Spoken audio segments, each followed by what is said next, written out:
बिस्मिल्लाहिर्रहमानिर्रहीम। अस्सलाम वालेकुम नाज़रीन, live with doctor Shahid Masood के साथ मैं हूं नाला अली। नाज़रीन, वज़ीर आज़म शहबाज शरीफ साहब ने कल कौमी सलामती कमेटी का एक अहम इजलास तलब किया है। दूसरी जानब supreme court practice and procedure bill act के खिलाफ केस की समाअत आज सुप्रीम कोर्ट ऑफ पाकिस्तान में हुई, जबकि PTI के सदर चौधरी परवेज इलाही साहब को आज गिरफ्तार किया गया। इस पर भी बात करेंगे। हमारे साथ स्टूडियो में मौजूद हैं डॉक्टर शाहिद मसूद। अस्सलाम वालेकुम डॉक्टर साहब। डॉक्टर साहब, परवेज इलाही साहब की आज गिरफ्तारी और सियासी जोड़ तोड़ का सिलसिला भी जारी है। हुकूमत कह रही है कि बहुत जल्द मुल्क में हम सियासी इस्तेहकाम देख सकेंगे। मामलात किस तरफ जा रहे हैं और नई जो सियासत में आने वाली तब्दीलियां हैं उनको आप कैसे देख रहे हैं?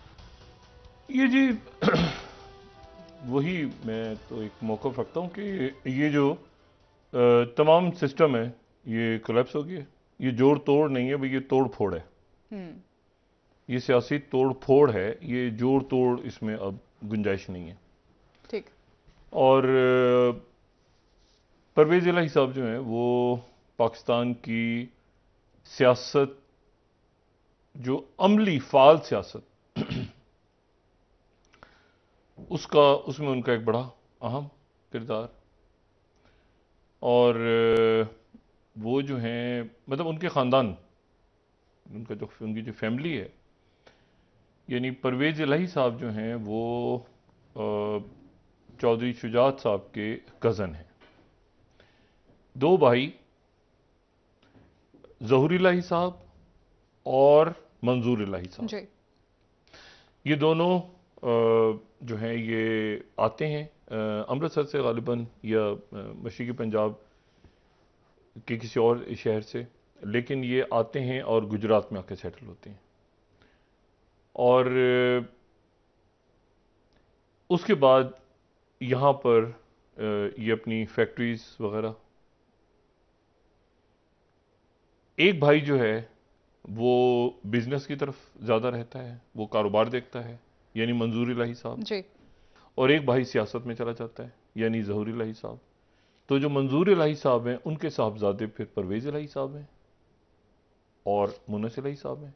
और उधर जो ज़हूर इलाही साहब जो सियासत में चले जाते हैं अयूब खान के दौर में, और फिर उसके बाद वो बहुत फाल रहते हैं, PNA की मूवमेंट में भी फाल रहते हैं। और उनके साहबजादे फिर शुजात साहब हैं। और परवेज़ इलाही साहब की जो अहलियाँ हैं वो शुजात साहब की बहन है, यानी कज़न्स हैं। परवेज़ इलाही साहब और शुजात हुसैन साहब कज़न्स हैं। और ये फैमिली जो है ये यानी 60 की दिहाई से फाल है पाकिस्तान में। और 60 की दिहाई से ज़हूर इलाही साहब इस्टेब्लिशमेंट, और फिर उसके बाद वो ज़ाहिर है कि आगे फिर शुजात साहब, परवेज़ इलाही साहब। लेकिन परवेज़ इलाही साहब जो हैं वो ज़रा बिज़नेस की तरफ, क्योंकि उनके फादर बिज़नेस की तरफ रहे, और ये जो हैं ये ज़्यादा जो है ये सियासत में आ गए शुजात साहब। लेकिन बाद में फिर वो सियासत में परवेज़ इलाही साहब भी फाल हुए। अब यह है कि ये पहले तो देखें ये तसव्वुर भी नहीं हो सकता था कभी। इंतहाई ये फैमिली जो है, ये ख़ानदान इंतहाई एक तो इस्टेब्लिशमेंट से करीब, फिर बड़ी रवायात वाला ख़ानदान। यानी इनकी जो रवायात हैं पाकिस्तान के अंदर, अगर कोई ख़ानदान इस वक्त एक रवायत के हिसाब से पहचाना जाता रहा है कुछ अर्से पहले तक, अभी भी इनफरादी तौर पे रवायात हैं। लेकिन आप ये देखें कि ये ढांचा, और ज़हूर इलाही साहब जो हैं यानी शुजात साहब के जो वालिद, वो पहला निशाना बने थे अल-जुल्फ़िकार का, क्योंकि वो ज़िया उल हक साहब के साथ थे। तो अल-जुल्फ़िकार की जो पहली हिट थी वो ज़हूर इलाही साहब थे। ठीक। उनकी शहादत, और बाद में फिर उसका इकरार भी मुर्तज़ा भुट्टो साहब ने BBC को इंटरव्यू में किया था। अब ये ख़ानदान जो कि रवायात की एक अलामत है रहा है, वो आपस में पिछले साल लड़ा, और इतना बुरा लड़ा कि मतलब तसव्वुर भी नहीं हो सकता था कि इस तरह की लड़ाई होगी इस फैमिली के अंदर, कम से कम जो कि लोगों को इकट्ठा करने के हवाले से यानी इस जब ख़त्म हो रही है ये रवायात ख़त्म हो रही हैं सियासत में, ये ख़ानदान रवाया, लेकिन फिर लड़ाई हुई और उसके बाद जो है वो शुजात साहब जो है वो हुकूमत के साथ चले गए, पीडीएम। उनकी पार्टी मुस्लिम लीग काफ है। ये अजब एक बड़ा कन्फ्यूजन है। उनकी पार्टी मुस्लिम लीग काफ है, लेकिन उसके सदर जो हैं वो चौधरी सरवर हैं। पाकिस्तान में 60-70-100 मुस्लिम लीगें हैं और कोशिश हो रही है कि इतनी पीपल्स पार्टीज भी बहुत सारी हैं, पीपल्स पार्टी पार्लियामेंटेरियन, शहीद भुट्टो, लेकिन बहरहाल पीपल्स पार्टी उसी हवाले से पहचानी जाती है जहां जरदारी साहब और बिलावल भुट्टो है, लेकिन रजिस्ट्रेशंस हुई हैं बहुत सारी। मुस्लिम लीगें बहुत सारी हैं, ठीक है। पता नहीं खुदा जाने कितनी मुस्लिम लीगें हैं। अवामी मुस्लिम लीग भी है, बहुत सारी मुस्लिम लीग ज़िया-उल-हक साहब की भी, जो उनके साहबजादे जिसके सरबराह हैं, तो बहुत सारी मुस्लिम लीगें हैं। और उसमें जो है वो अब ये जो है इनके सदर की गिरफ्तारी हो गई। पूरा पॉलिटिकल सिस्टम ये इसका जो रंग रूप है ना, इसका रंग रूप उजड़ चुका है, ये खत्म हो चुका है। जो मैंने उस दिन कहा था ना, एक्सपायरी डेट। और इसमें से मैं माजरत के साथ, पाकिस्तान एक ऐसे फेज में गुजर रहा है कि बीइंग अ डॉक्टर मैं इस तरह से टर्म, मतलब इसको कि जैसे एक बहुत अच्छी खबर आती है ना, लेकिन उससे पहले एक पेनफुल अमल होता है जिसको आप सर्जरी कहें या आप डिलीवरी कहें, लेकिन उसके बाद फिर एक अच्छी खबर आती है। पेनफुल प्रोसेस होता है एक खातून के लिए, फैमिली, लेकिन उसके बाद एक अच्छी खबर है। तो इस तरह एक पेनफुल प्रोसेस से अगर मैं इसको एक पाकिस्तान गुजरा और उसके बाद कोई बेहतरी की खबर आगे होगी इंशाल्लाह। और ये पॉलिटिकल ढांचा गिर रहा है, इसको जितना भी देखें अब, यानी आप इसको तहरीक इंसाफ जो है उसमें मार कुटाई जारी है, इस वक्त लड़ाई जारी है और उस पर टाइम जाया करना अब बेकार है। परवेज खटक साहब क्या कहते हैं, तो वो फवाद चौधरी साहब किसकी जगह लेना चाहते हैं, तो वो शाह महमूद कुरैशी साहब तरदीद उनके साहब, जो मर्जी कहें, आपस में लड़ाई जारी है। हर बंदा एक दूसरे को काट रहा है, कोई किसी पे इत्तेफाक नहीं कर रहा। यानी परवेज खटक साहब भी अपनी, ज़ाहिर इंतहाई मोहतरम, वो अपनी जात में अंजुमन है, वो क्यों आएंगे फवाद चौधरी के नीचे? जी। फवाद चौधरी क्यों आएंगे परवेज खटक के नीचे? मंजूर वसान साहब कह रहे हैं कि फवाद चौधरी साहब के लिए कि ये तो पीपल्स पार्टी के थे, मेरा दर खुला है, खुला ही रहेगा तुम्हारे लिए। तो वो जो है वो उधर से भी है। अब कोई सारा तितर वितर हो गया और उसमें यह है कि तहरीक इंसाफ के जो बानी, जिनका नाम हम नहीं ले सकते, तो वो जो है उनको आप यूं समझें कि जैसे आने वाले दिनों में उनके लिए जो मुश्किलात हैं, वो हालिया तारीख में अगर कहीं तशबीह दी जा सकती है उन मुश्किलात की, तो वो फतहुल्लाह गुलन के साथ दी जा सकती है। फतहुल्लाह गुलन टर्की के एक बड़े इमाम थे, हैं अभी भी हयात हैं, और सेकुलर टर्की के खिलाफ जब खड़े हुए तैयब अर्दोगन, तो उनके साथ थे, उनके दोस्त थे, उनके हमरकाब थे। ठीक। और इनके पीछे भी जो है वो मतलब ये भी बहुत अरसे तक मफरूर रहे, गिरफ्तारियां हुई, सब कुछ हुआ। इनकी गुलन मूवमेंट, वो कोई पॉलिटिकल मूवमेंट तो नहीं थी, लेकिन बहरहाल एक पॉलिटिकल पार्टी तो नहीं, लेकिन एक गुलन मूवमेंट के नाम से इन्होंने बनाई। और तैयब अर्दोगन का इन्होंने भरपूर साथ दिया।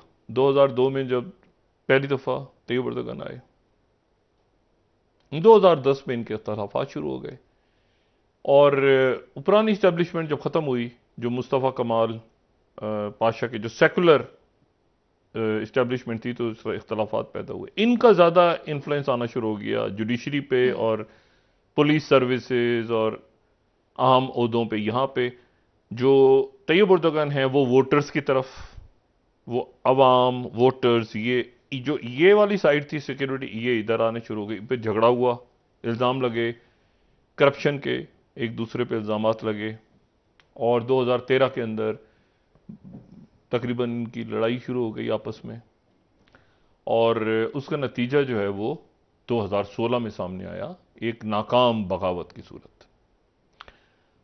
और उस दिन जो है वो हमने देखा कि सिक्योरिटी फोर्स, क्योंकि वहाँ उनका सर था, इधर अवाम थे, तो एक नाकाम बगावत हुई और उसके बाद वो दहशतगर्द तंजीम करार दे दी गई। जी। ये गुलन जो है ये 1999 में ये चले गए थे, इलाज के लिए गए थे, इनको हार्ट की प्रॉब्लम थी। ये 82 साल के हैं मेरा ख्याल है, 82-83 साल के हैं। इनको हार्ट की प्रॉब्लम हुई तो ये अमेरिका चले गए, पेंसिल्वेनिया में, वहीं पे फिर मुकीम हुए। फिर इन्होंने ग्रीन कार्ड अप्लाई किया तो बड़ा मुश्किल हो गया था, क्योंकि 9/11 हो गया था फौरन, यानी 1-2 साल के बाद ही तो ग्रीन कार्ड रुक गया था। FBI और CIA पूछ गछ के ये क्योंकि ये इमाम, मैंने कहा ना, ये मतलब इमाम मस्जिद के तौर पे इनकी जो थी वो, और स्कूल्स वगैरह और ये सारा। लेकिन ये है कि फिर उसके बाद जब ये बगावत नाकाम हुई तो गुलन मूवमेंट जो है ये तमाम टर्की में, जिन मुल्कों में इसको दहशतगर्द तंजीम करार दिया गया, उनमें GCC के ममालिक सारे, पाकिस्तान सबसे पहले टर्की के साथ, और टर्की में जाहिर है। और तो ये अब आने वाले दिनों के अंदर जिस तरह गुलन मूवमेंट, फतहुल्लाह गुलन अगर वापस टर्की में लैंड हो जाए तो वो तो सीधा उनका मिलिट्री ट्रायल होगा और कैपिटल पनिशमेंट होगी, क्योंकि बगावत जो है वो नाकाम हो गई थी। अब ये इशू ये है कि अब इसमें यहाँ पे ये लड़ाई हो रही है, मारपटाई हो रही है कि जनाब कौन बनेगा करोड़पति की तरह, कौन संभालेगा तहरीक इंसाफ को। लेकिन कोई नहीं संभाल पाएगा, क्योंकि एक दूसरे को सब देखें। इमरान इस्माइल साहब हमारे इंतहाई मोहतरम, आमिर कियानी साहब इंतहाई मोहतरम, यहाँ पे हाउसिंग सोसाइटियाँ, केस, करप्शन, आगे पीछे दाएं बाएं, तो कमजोर। वैसे ये नहीं कि कोई नजरियाती, वैसे भी इश्यूज हैं बहुत सारे, तो ये नहीं संभाल पाएंगे, ठीक है, ये नहीं संभाल पाएंगे, क्योंकि ये एक दूसरे से। अच्छा, जहांगीर तरीन साहब के साथ क्यों जाएंगे? मतलब है कि ये जो है ये उनका जो वोट बैंक है वो जहांगीर तरीन कैसे लेके जाएंगे? अलीम खान साहब खामोश हैं अभी तक, उन्होंने अपने आप को पब्लिक किया ही नहीं, लेकिन वो दरमियान में मौजूद हैं। चौधरी सरवर साहब ने भी एक आध जो है वो बात की, लेकिन वो भी खामोश हैं जो है।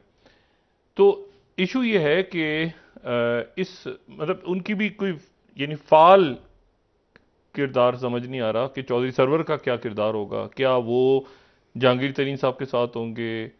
क्या वो फैसल वाउडा साहब बहुत फाल हैं। कई शख्सियात ने आप समझें कि फैसल वाउडा साहब से रब्ता करके अपने लिए मराद भी लिए, और फैसल वाउडा साहब वेल कनेक्टेड हैं। तो लेकिन इशू ये है कि उसका कोई रंग नहीं बन रहा। यानी रोज ये खबर आती है कि जहांगीर तरीन साहब के साथ 100 लोगों ने मुलाकात की, 50 लोगों ने मुलाकात की, 70 लोगों ने मुलाकात की। ये जो पार्टियां हैं, ये क्या फिर वही जुमला, ये जाके नवाज शरीफ साहब के साथ अगला इलेक्शन लड़ेंगी, उनके लिए हैं, तो फिर उनमें जम क्यों नहीं होते ये लोग सारे? ठीक है ना, ये लोग सारे हैं ना, जो मतलब है कि OSD, या मतलब है कि कहाँ जाना है तो वो stand by till further order, कोई ऑर्डर आ नहीं रहा इनको, तो ये इसीलिए ये घूम रहे इधर से उधर। पहले तो ये होता था ना कि टिल फर्दर ऑर्डर आप इधर इस पार्टी में हैं, तो अब वो ऑर्डर भी नहीं है कोई जी। तो ये चूंकि डिसऑर्डर हो गया सारा सेटअप, तो इसलिए वो उधर नवाज शरीफ कहते हैं कि मैं क्यों लूंगा इनको। अच्छा, नवाज शरीफ वाकई क्यों लेंगे? देखें, सियासत को आप जो फेलियर्स, अच्छे फैसले, बुरे फैसले, जो भी, नवाज शरीफ साहब ने कुछ तो लिए ना, मुशर्रफ साहब के वक्त में जो चले गए थे काफी लोग, वापस लिए। लेकिन नवाज शरीफ साहब जो हैं वो, मेरा ख्याल है कि वो क्यों लें? उनकी पार्टी के अंदर पहले ही मरियम नवाज साहिबा के खिलाफ मुखालफत है। पहले ही उनकी पार्टी जो है वो चाहे कुछ कहे या ना कहे, लेकिन बड़ी मुखालफत है। और वो मरियम नवाज साहिबा ने कार्ड शो कर दिया पहले ही कि मैं, बाद में वो नहीं, फिर वो ठीक है, शायद खान अब्बासी साहब भी आ गए, साथ सब आ गए, लेकिन वो उस तरह से नहीं है। तहफ़्फ़ुज़ात का इज़हार मतलब किया हाँ, उन्होंने। बिल्कुल बिल्कुल वही जो चौधरी साहब की जो था, उसी एंगल पे वो सोचते हैं। इसीलिए अगर आप देखें तो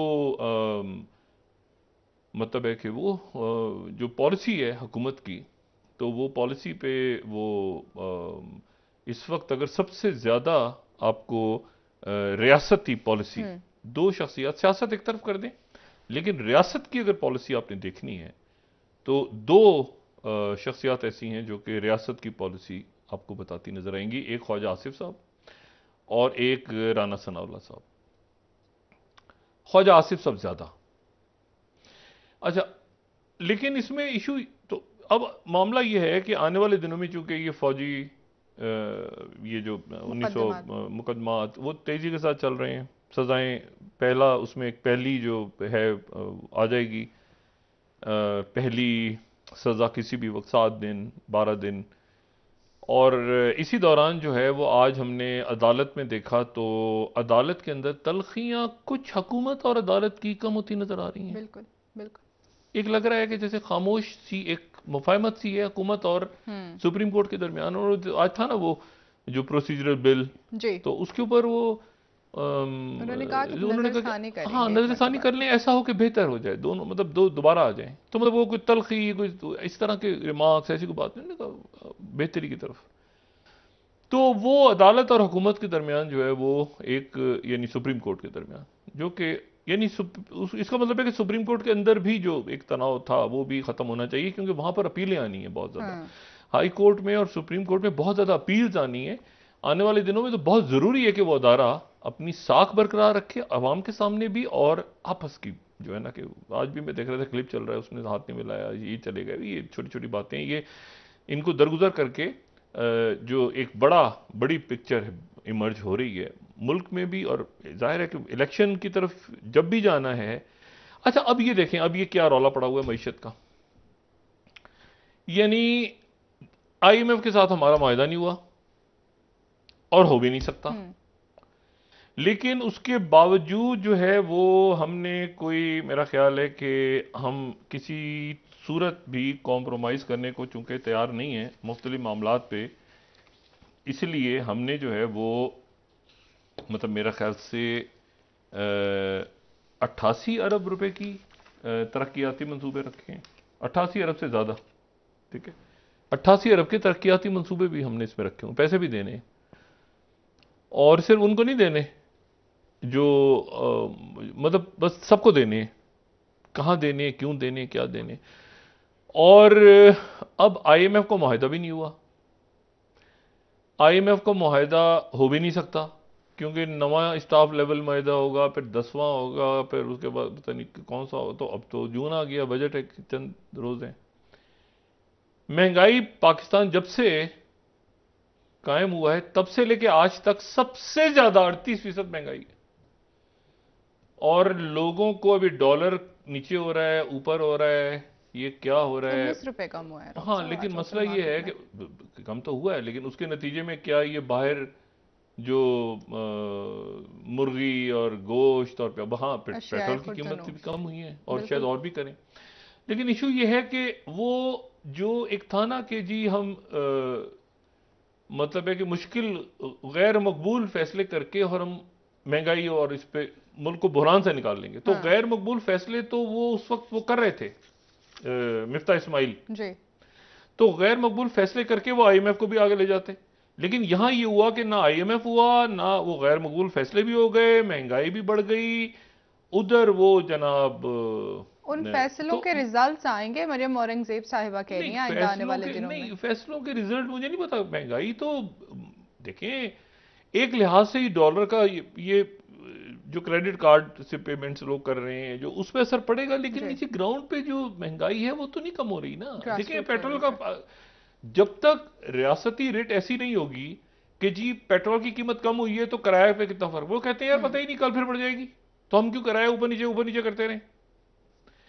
अच्छा, अब इशू इसमें यह है कि तो बहरहाल वो मईशत संभली नहीं, और उसमें जो ये अब एक सवाल है जो बाहर सूरत मियां नवाज शरीफ साहब के सामने खड़ा है कि ये पार्टी अलायंस होगा उनका पंजाब में इलेक्शंस में। जी जरदारी साहब भी फाल हैं, जरदारी साहब भी जी बहुत से लोगों से राब्ते हैं, राब्ते मगर में। वो राब्ते जो हैं वो ऐसे नहीं है कि जिनको कहा जाए कि जी उसके नतीजे में एक रोज एक खबर आती है सुबह कि जरदारी साहब प्रेस कॉन्फ्रेंस करेंगे और जहांगीर तरीन साहब प्रेस कॉन्फ्रेंस करेंगे, और वो नहीं होती। और इसी दौरान जो है वो परवेज इलाही साहब अब गिरफ्तार हो। अच्छा, कारोबार तो इंटरलिंक्ड हैं सारे, मतलब यहां तक मामला जाएंगे, हो सकता है अलग अलग हो गए हों, लेकिन बहरहाल अब परवेज इलाही साहब भी अंदर हैं, शाह महमूद कुरैशी भी अंदर हैं। अब आने वाले दिनों में जब ट्रायल शुरू होंगे और गिरफ्तारियां होंगी बड़ी, तो इस दौरान फिर जाहिर है उनकी कवरेज वगैरह नहीं होगी। ये सियासत जो है, ये मैंने आपसे कहा ना कि ये फिर उसके, अब मुझे बताएं कि नवाज शरीफ साहब वहां बैठे हुए हैं लंदन में, अब क्या वो ये नहीं देख रहे कि मेरी, मतलब वो क्या इंतजार कर रहे हैं कि ये चीफ जस्टिस रिटायर हो जाए तो मैं वापस आऊं? मतलब चीफ जस्टिस तो ठीक है इस हुकूमत के साथ, बिल्कुल ठीक, मतलब बड़े उन्होंने आज बड़ा अच्छा एक तासुर किया है कि वो ठीक है, ये इस इशू को आप देखें और ये कोई ऐसा मसला नहीं है। तो बात ये सारी कि क्या वो अभी भी इंतजार कर रहे हैं, या वो उससे पहले आके, और ये जहांगीर तरीन साहब जो पार्टी बना रहे हैं या जो कोशिश हो रही है, ये क्या उनके साथ जम हो जाएंगे, इत्तेहाद होगा? तो इत्तेहाद होगा तो वो जो तहरीक इंसाफ का वोटर है वो क्या वो फिर नून लीग को वोट देगा? देखें, जहांगीर तरीन साहब तो जाने से रहे शाह महमूद कुरैशी साहब के साथ, क्योंकि वो साजिश जो थी वो जहांगीर तरीन साहब को पता है कि जी वो शाह महमूद कुरैशी साहब, जहांगीर तरीन साहब को यकीन है कि उन्होंने करवाई थी मुझे निकालने के लिए। अच्छा, ये सारी शख्सियात जो हैं ये पंजाब के वजारत आला की उम्मीदवार भी रही हैं। शाह महमूद कुरैशी साहब भी रहे हैं, फवाद चौधरी साहब भी रहे हैं, अलीम खान साहब शायद, हाँ वो भी रहे हैं, और परवेज इलाही साहब भी रहे हैं, और जब तक सूरज चांद रहेगा भी रहे हैं। वो कहाँ हैं? वो हैं कहीं, बहरहाल सभी पकड़े जाए चले। अच्छा, अब मसला ये है, ये कोई चक्कर है, उनकी खबर आती है कि कहीं वो पेश हुए इधर उधर दाएं बाएं, मगर वो कोई सनसनी नहीं फैलाई उन्होंने। ये कि 9 मई में कहीं नहीं है जी वो है ही नहीं, वो बोलते ही नहीं है, तो बोलेंगे नहीं तो उकसाएंगे कैसे? तो ये कमाल देखें, वो कमाल है, मतलब ना वो किसी इसमें केस में है, ना उन्होंने किसी को उकसाया है, ना कहीं आग लगाई है, ना ना उनको करप्शन किया माचिस है। जलानी आती है, ना उनको पता है कि ये माचिस होती क्या है, ना उनको डंडे का पता है, मतलब उनको कुछ, मतलब एक है, मतलब सारी के सारे लीडराने ग्रामी जो हैं वो अंदर हो गए 9 मई में। ये नहीं हो, इनका कोई, इनको पता ही कुछ नहीं, इनके गाने चल रहे हैं, नारे लग रहे हैं, ये कहीं नहीं थे, ये कहां थे उस दिन? ये सारी जियो फेंसिंग हो रही है, इसमें कहीं उस्मान बुज़दार साहब ये नहीं है। फोन ही नहीं इनका, भाई ये पता नहीं कहाँ है, क्या होता है ये। मैं क्या, बस एक बड़ी, ये पूरे पीएचडी थीसिस जो है ना उस्मान बुज़दार साहब पे बनता है। ब्रेक ले तो लेते ये हैं कहाँ डॉक्टर थे साहब। उस दिन, ये कहाँ थे, ये जमान पार्क में कहाँ थे, ये कहाँ, इनकी लोकेशन कहीं दुनिया में कहाँ थी इस, सर वो तो मतलब अपने दौरे हुकूमत में कहीं नहीं नहीं थे, इस पूरे, खामोश थे, अब नहीं मतलब बेचारे इस क्या पूरे बोलते। देखे ना, मैं बड़ी संजीदी, कहाँ पे थे वो, सर मतलब उस ब्रेक, दिन कहाँ थे, कहीं थे, कहीं होंगे ना, जाहिर है। पता नहीं कहाँ थे। अच्छा, बहरहाल, तो अब ये तो हो गया सारा मामला इधर उधर दाएं बाएं। अब आ जाएं कि रियासत के ऊपर दबाव फिर बढ़ रहा है और बड़ा शदीद। अच्छा ये जो 9 मई है ना, ये मैं हमेशा कहता हूं ना, जैसे वो 9/11 से पहले का दिन, पहले की दुनिया कुछ और थी, 9/11 के बाद की कुछ और है, उसके बाद अब कह सकते हैं यूक्रेन से पहले की दुनिया कुछ और थी, जी, यूक्रेन के बाद की ऐसे कुछ ही और हो ऐसे ही सर। गई। ब्रेक, इसी तरह से 9 मई से पहले का पाकिस्तान कुछ और है, 9 मई के बाद का पाकिस्तान कुछ और ठीक है ठीक है, ब्रेक ले लेते हैं, वापस आके है। बात जीरो करेंगे। टॉलरेंस, भल सफाई, हाँ और बस कहते हैं ना कि बस वो जीरो, मतलब इनफ इज इनफ, अब आगे जाना है ठीक मुल्क है ने। ठीक है सर, ब्रेक ले लेते हैं, वापस आके बात करेंगे। नाज़रीन एक ब्रेक हमारे साथ रहिए। कैसे जाना है ये एक सवाल है ना, बिल्कुल है वक्फा सर। नहीं तो फिर ठीक है नाज़रीन, ब्रेक।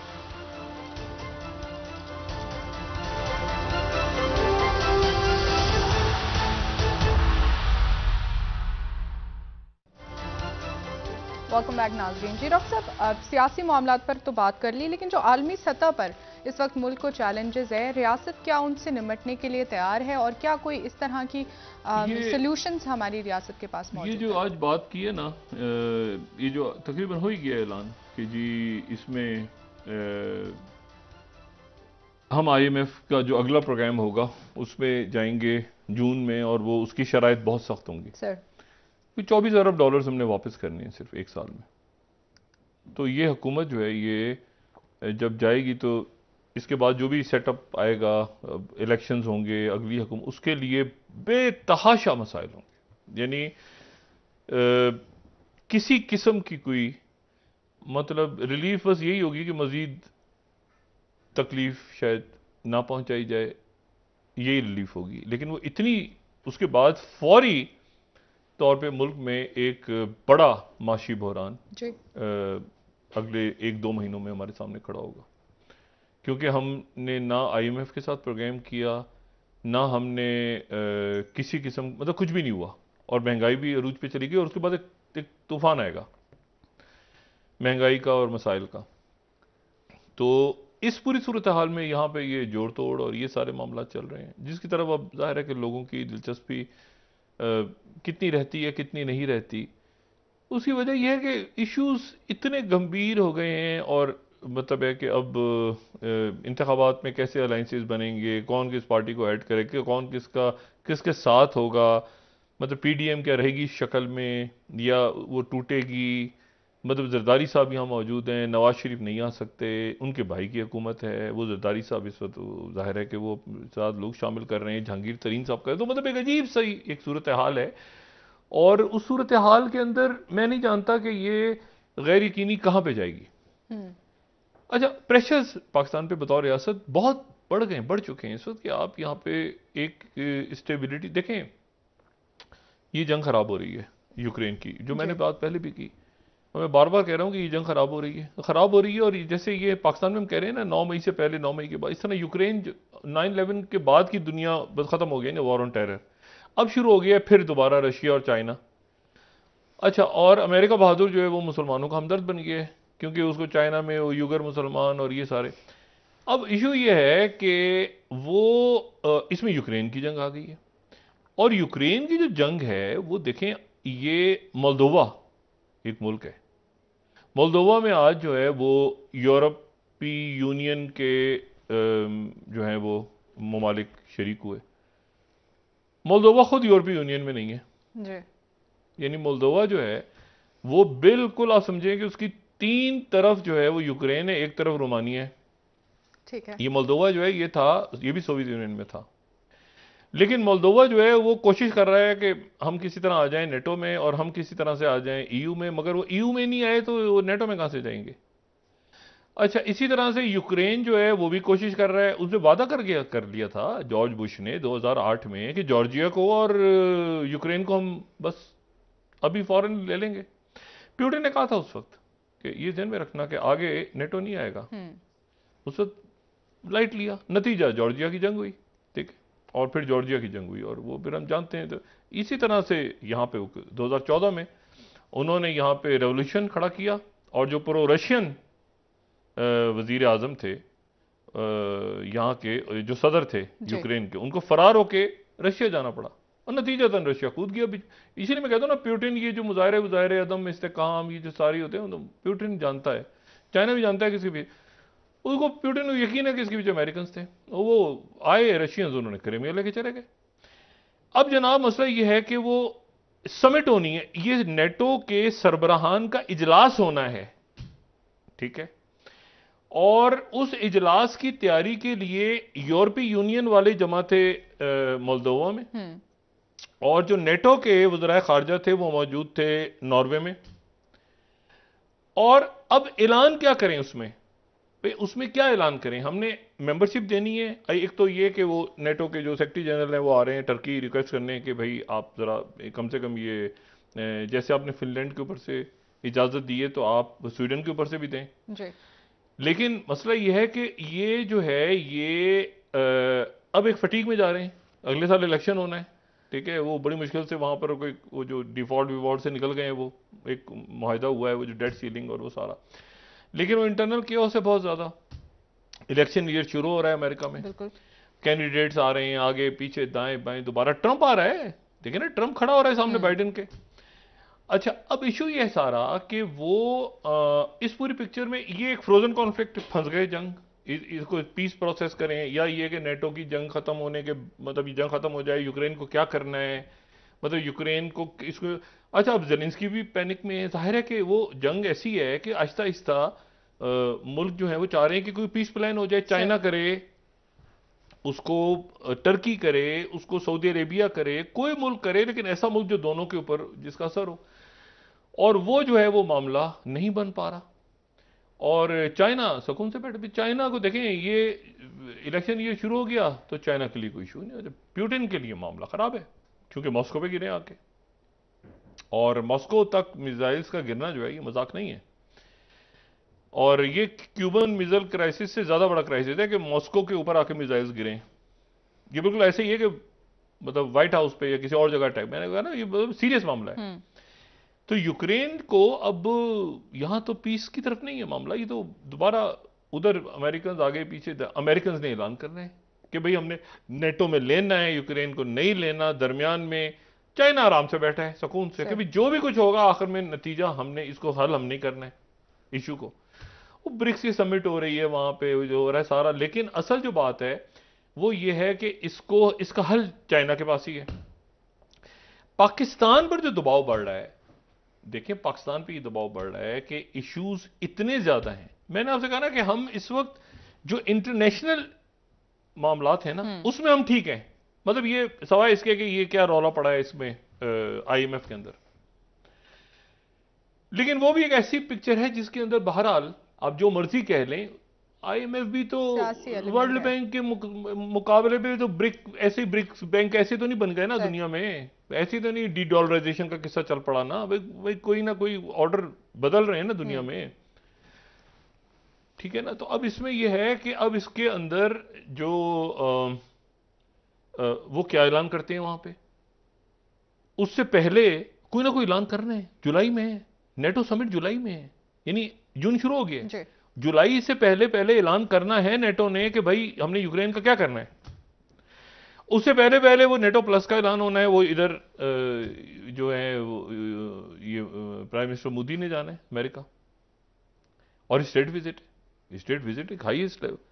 लेकिन मसला ये कि उधर उन्होंने जाना है, उधर जाके अगर वो नेटो प्लस हो गया, ऐसे ही तो नहीं बुला रहे ना बाइडेन अमेरिका, ऐसे ही वो फ्री लंच ऐसे बुला रहे हैं। ओहो, मुशर्रफ साहब को कैंप डेविड जब लेके गए थे, कैंप डेविड हर आदमी नहीं जाता, ठीक है, कैंप डेविड जाना जो है ना वो मेरा ख्याल से स्टेट विजिट से भी ऊपर है।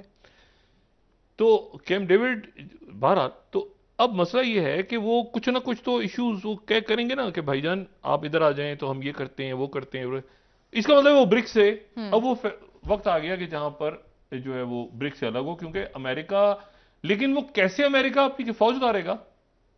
नेटो प्लस जो कई मुल्क हैं भाई, नेटो प्लस में तो आप देखें ना कि नेटो प्लस में क्या, वो मैंने वही बात की कि वो आर्टिकल 5 मतलब चाइना के मुकाबले में तो वो यूक्रेन के मॉस्को के सामने नहीं आ पा रहा अमेरिका, वो चाइना के सामने उतरेगा यहाँ पे, ये लद्दाख में और भूटान में सवाल ही पैदा नहीं होता। इशू ये है कि ये एक बड़े बड़े डिसाइसिव, वो मणिपुर के अंदर मैंने आपसे कहा ना कि वो हमने उस दिन जो डिस्कस किया था, वो इशू जो है वो मजहब का इशू भी है, क्रिश्चियंस और हिंदूज, और वो कबायली भी है। हाँ। और वो इतना खौफनाक हो चुका है कि अब वहां पर ये हो रहा है कि मणिपुर, भारत में छोटे छोटे मसाइल खड़े होते हैं ना, कुछ अर्से के बाद रियासतें, 2 रियासतें निकल आती हैं, एक में से 2, आसाम में से ये निकला है, इसमें से, अब ये हो रहा है कि 2 बना दो, लेकिन 2 का क्या शक्ल होगी 2 की, बीजेपी की हुकूमत है, वो क्रिश्चियन, मतलब एक उसका एथनिक कलर भी है, एक अंदर से जो एक होता है ना कबायली इश्यूज, और वो इश्यूज जो कि वो इलाका जहां पर अगर गड़बड़ बढ़ती है ज्यादा तो वो म्यांमार कूदता है। पहले सेपरेट मूवमेंट्स हैं, पहले ही मौजूद हैं, ये कोई अभी की नहीं है, ये कोई 100 साल पुरानी मुसल्लह तरीके चल रही हैं, और वहां पर जंगल और ड्रग्स और ये, और अब इशू सारा ये है कि ये वो फ्रंट बड़ा खौफनाक है, और पूरा का पूरा वो फ्रंट है वो चाइना। अच्छा, आज मीटिंग हुई है इनकी सुबह, डिप्लोमेटिक लेवल पे हुई है, लेकिन ये जो बॉर्डर के हवाले से इंडिया और चाइना, हाँ, लेकिन उसमें इशू नहीं हल हुए, क्योंकि इशू उन्होंने कहा कि फौज फिर कमांडर्स बैठेंगे 19 जो मीटिंग होगी उसमें तय करेंगे, वो कुछ तय नहीं होगा। सर चाइना एक कदम पीछे नहीं जाएगा, जमीन नहीं छोड़ेगा, बल्कि उनके एरिया में बफर जोन की बात बना के बैठ गए ना। नहीं, सवाल ही पैदा नहीं होता, चाइना जमीन छोड़ेगा, सवाल ही पैदा नहीं होता। वो जमीन क्लेम की है उन्होंने, वो लड़के आए हैं और साल की पॉलिसी उनकी, वो मानते नहीं बॉर्डर को। तो इशू ये सारा कि अब इस पूरी पिक्चर में पाकिस्तान पे देखें, ये मैं आपसे क्यों कह रहा हूं कि ये जो तैयब उर्दगन साहब की जो हो रही है तकरीब, वहां पे मुबारकबाद देने के लिए वो जा रहे हैं, शहबाज शरीफ साहब भी, और कल इंतहाई अहम इजलास हो रहा है कौमी सलामती कमेटी। जी जी बिल्कुल। देखिए ना, इस मरहले पे कौमी सलामती कमेटी का इजलास जो होना है, हाँ। वो बड़े डिसाइसिव फैसले रियासत लेने जा रही है। देखें, बात सुने, सियासत, क्राइम, सियासत, करप्शन और ये नोटेबल्स बड़े खौफनाक ये होते हैं हर दौर में। जो बच के मैं कहता हूँ ना, हर दौर में इधर भी उधर भी उधर भी उधर भी, ये नोटेबल्स, ये जो एक खास सो कॉल्ड एलीट कैप्चर या एलीट जितने, वो हर जगह मौजूद है, हर जगह, जिसके लिए एक लफ्ज मैंने निकाला हुआ है, अशराफिया के मुतबादिल बदमाशिया, वो हर जगह मौजूद है। और हर जगह से उसको, वो सिस्टम को, और वो सिस्टम तोड़ने की अलामत जो थी, वो थी जब ये खातून जो खदीजा शाह साहिबा के ऊपर कोई जीरो कॉम्प्रोमाइज। तो इसका मतलब सारे कनेक्शन जो थे वो खत्म करके अब इंसाफ मिलना चाहिए उनको भी। अगर सजा है तो नहीं है, जो भी, अगर वो ज्यादती कोई हुई है तो यकीनन बेल होगी, ऐसा। लेकिन मैं बता रहा हूं कि उस दिन प्रेशर नहीं लिया रियासत ने किसी भी किस्म का। बिल्कुल ठीक कह रहे हैं सर, बहुत लेना भी नहीं चाहिए। प्रोग्राम का वक्त खत्म हो रहा है, लेना भी नहीं चाहिए। बिल्कुल ठीक कह रहे हैं नाज़रीन। जो सजावार है अक्रॉस द बोर्ड, उसको सजा, ज्यादती नहीं किसी किस्म की। और सर क्या अच्छा हो कि अब एहतसाब भी हो जाए, लूटी हुई दौलत भी आ जाए, जहां इतना पकड़ो अच्छा कुछ हो रहा है। मत जाने दो, वो था ना, पकड़ो मत जाने दो, वो उससे हटके तो जो पकड़े और उसके ऊपर करप्शन साबित हो जाए, वो अक्रॉस द बोर्ड, किसी अदारे का हो, किसी महकमे का हो, उसको पकड़े जबरदस्त। बहुत शुक्रिया नाज़रीन, कल इंशाल्लाह दोबारा आपसे मुलाकात होगी। मुझे नाला अली को इजाजत दीजिए, अल्लाह हाफ़िज़। थोड़ा जबरदस्त कर दें, वो दोबारा उसमें हिम्मत ही ना रहे उठने की। अपने दोस्तों रिश्तेदारों को, नवा के लोगों का सब ख्याल रखिएगा।